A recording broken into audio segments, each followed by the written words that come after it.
Diba? Yung sa right side natin kanina gamit yung halogen. Madilim-dilim. Ito ngayon, maliwanag na. So, okay guys, for today's video, unbox natin yung ating nabili from Lazada.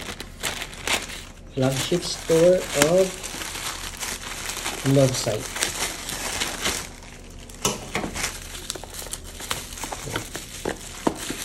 They are one of the high quality producers now headlight. So we got Night Eye 88 and 39H11 para po sa ating Honda City 2018. Okay.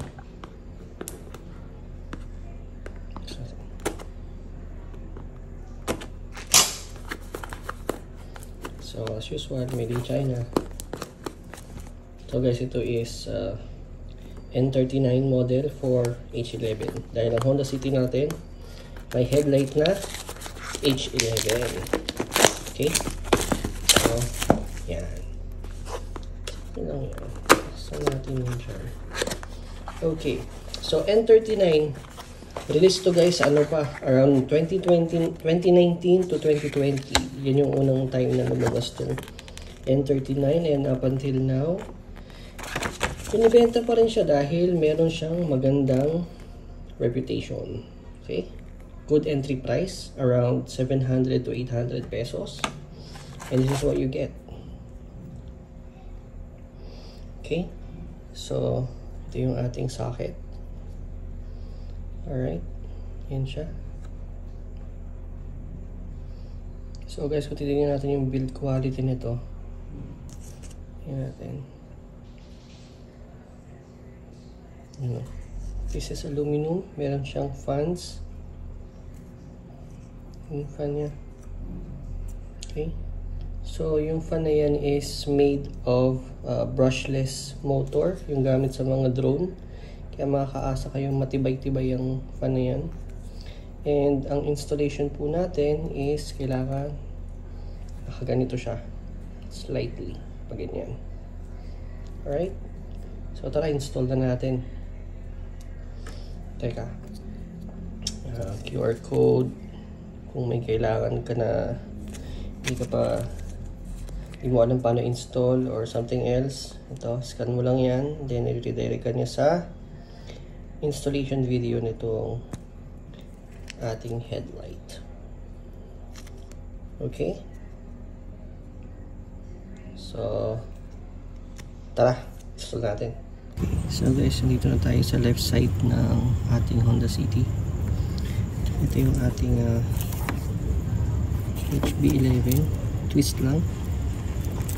Mahatak na. Ububuhod lang ito. Yan. Okay. So ito siya guys.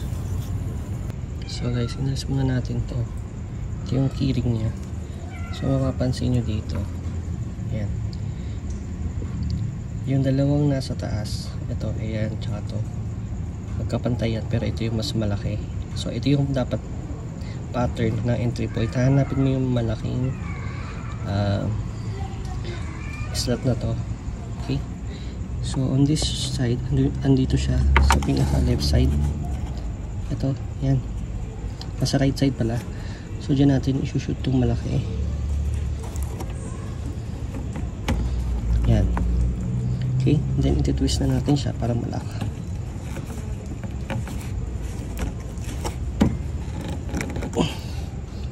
Okay. So ngayon, nakalak na siya. Pwede na natin shoot yung ating lights. Pababa.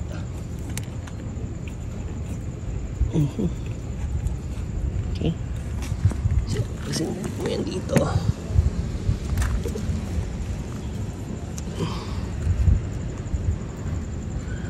Ayun siya sa gilid. May cover siya.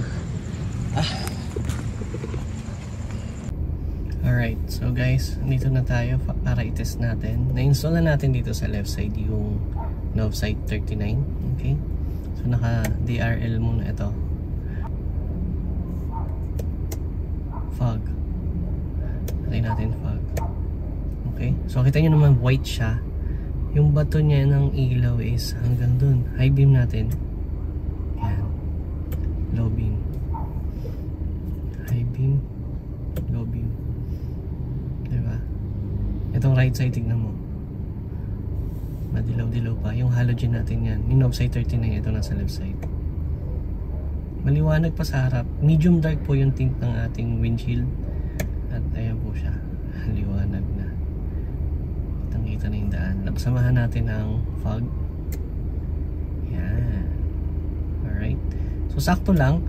Around 10 to 12,000 lumens lang siya. Mas maliwanag at white yung makikita mo sa kalsada. Mas safe. Lalo na kung magbabiyahe ka ng malayuan at gabi. Okay? So hindi naman siya sobrang nakakasilaw. High beam. Okay, good. So yun, install na natin yung nasa kabila para makita natin yung kulay niya. Okay? Let's go. Alright guys, so na-align na natin. Hindi ko sure kung na-align na natin, pero maganda yung pagkaka-align natin. So ayan, pinatay ko yung DRL. Yan, DRL. Okay, fog. Patay natin yung fog. Ito yung low beam niya guys. Okay, di ba? High beam. Layo oh.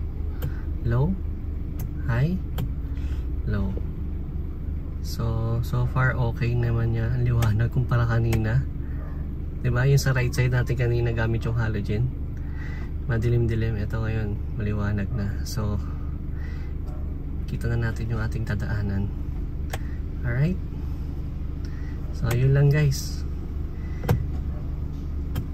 Yung link na pinagbilan natin ng pinakamurang N39 nasa baba. Click nyo na lang yun and see you on the next video. Bye now.